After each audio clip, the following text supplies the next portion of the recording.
Hi, Mike Genung with Blazing Grace. If you look at the news, the last 2 years, we have had a lot of trauma, strife, destroyed lives. COVID has been tough just in of itself. A lot of people getting sick, some dying, all the stress and the trauma around that. The Civil War in the U.S., everybody's bickering and tearing each other apart. The occult has gone mainstream. Sexual sin has blown up and exploded inside of the church as well as out.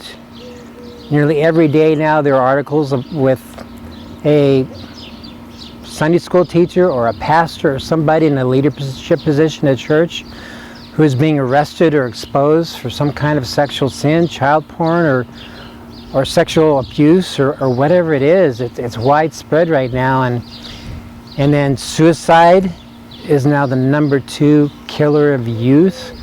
So there is an enormous spiritual battle right now, and the enemy has taken significant ground.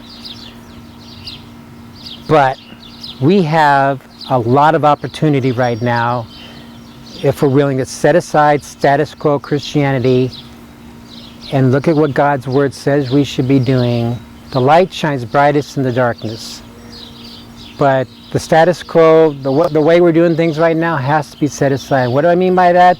What I mean by is you go into church and everybody is comfortable and we don't talk about things like sex or porn or the occult or spiritual warfare. Or we don't talk about our youth exiting the church. That's a big deal.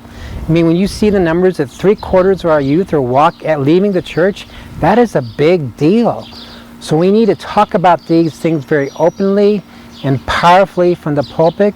We need to equip people in these areas. We need to not run away from them anymore. And we have to become churches that are houses of prayer, which means we don't just talk about prayer. We put our congregations on our knees, crying out to God for mercy. Go read Jonah chapter 3. All they did, the Ninevites, all they did was confessing sin, crying out to God for mercy, prayer, confession of sin, and that's it.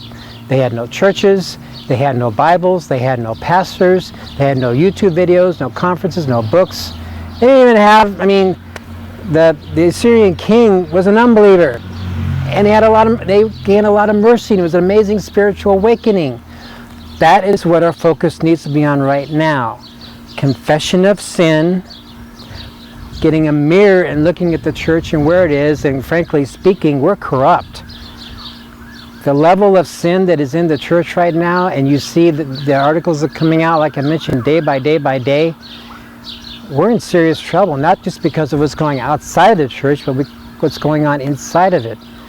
Prayer is our most powerful weapon, but we do not pray because one is, I don't even know if we really believe prayer is as powerful as we preach it is, because if we did, we would certainly have people on their knees crying out to God, just like the Ninevites do.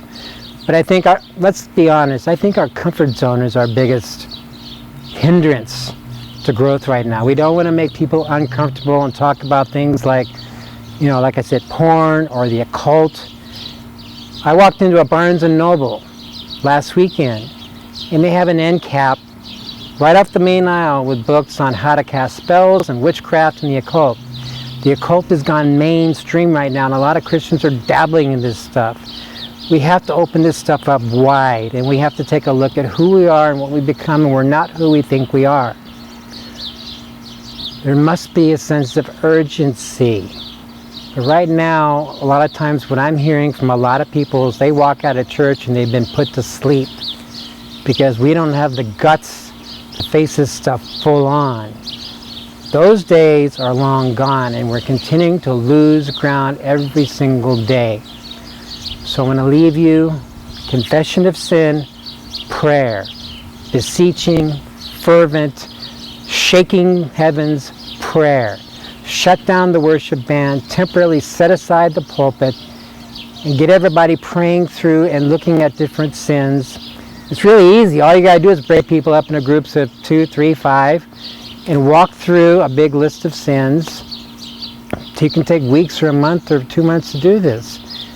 And then how are you really doing with these things? And then spend most of the rest of your time just in prayer. The Ninevites had 40 days before the hammer would have dropped. We have put our churches on their knees for 40 days, and I believe that we would see an amazing impact. I had one pastor say recently that for all our big churches, we are not making a dent in the culture, and he's right. So if you want to make a dent in the culture, we've got to set aside status quo Christianity. We have to have a sense of urgency, and we have to go after these things.